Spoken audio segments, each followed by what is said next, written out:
السلام علیکم، میرا نام عمر بن عبداللہ ہے۔ آج چونکہ ٹاپک قرآن پہ تھا اور اس کی آیات کے اوپر تھا، تو میرا سوال شاید کلیئرلی ابھی میں سمجھا نہ سکوں، کیونکہ میرا سوال مسلمانوں کے بارے میں یہ ہے کہ ہمارے پہ کوئی بھی حملہ دہشت گردی کا ہوتا ہے، کسی اداروں پہ، اسکول پہ یا پولیس پہ، تو اس میں قرآن کی ریفرنس ہی دے کے اس کو جہاد کا نام دیا جاتا ہے، اور ہمیں اس نام سے بڑی کنفیوژن پیدا ہو گئی ہے۔ اور چونکہ آج کے دور میں جو نام جہاد کا لینا وہ بڑا مشکل ہو گیا ہے۔ بس یہی سوال ہے۔ بھائی صاحب کا بہت اچھا سوال ہے۔ ہم دیکھتے ہیں کہ دہشت گردی کا حملہ ہوتا ہے کوئی اسکول پہ، کئی بے گناہ کا قتل ہوتا ہے، اور کہا جاتا ہے کہ یہ قرآن میں جہاد ہے۔ اس کا پرابلم کون ہے؟ ہم مسلمان قرآن پڑھتے ہیں لیکن سمجھتے نہیں۔ میرے بیٹے نے تقریر کی تھی کراچی میں، کیا قرآن کو سمجھ کے پڑھنا ضروری ہے؟ اگر ہم قرآن کو سمجھ کے پڑھیں گے اور قرآن کو سمجھیں گے تو کوئی بھی دہشت گرد آپ کو بیوقوف نہیں بنائے گا۔ آپ بیوقوف بن جاتے کیونکہ وہ دہشت گرد بولتا ہے کہ اسکول میں اٹیک کرو، بچوں کا قتل کرو، آپ جنت جائیں گے۔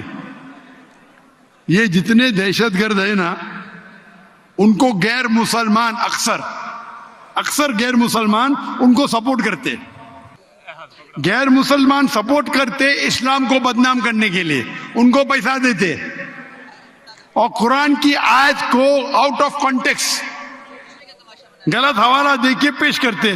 آپ اگر قرآن مجید کو سمجھ کے پڑھیں گے، میں نے تو تقریر میں کہا ہے، اگر ایک آیت ہر مسلمان جانے، سورہ مائدہ کی سورہ نمبر 5 آیت نمبر 32، اگر کوئی بھی بے گناہ کا آپ قتل کرتے، چاہے مسلم یا غیر مسلم، سوا قتل کے بدلے قتل، یا اگر زمین پہ فساد پیدا کر رہا ہے، یہ دو کے علاوہ اگر کوئی انسان مسلم یا غیر مسلم دوسرے کوئی انسان مسلم یا غیر مسلم کا قتل کرتا ہے، گویا کہ ساری انسانیت کا قتل کر رہا ہے۔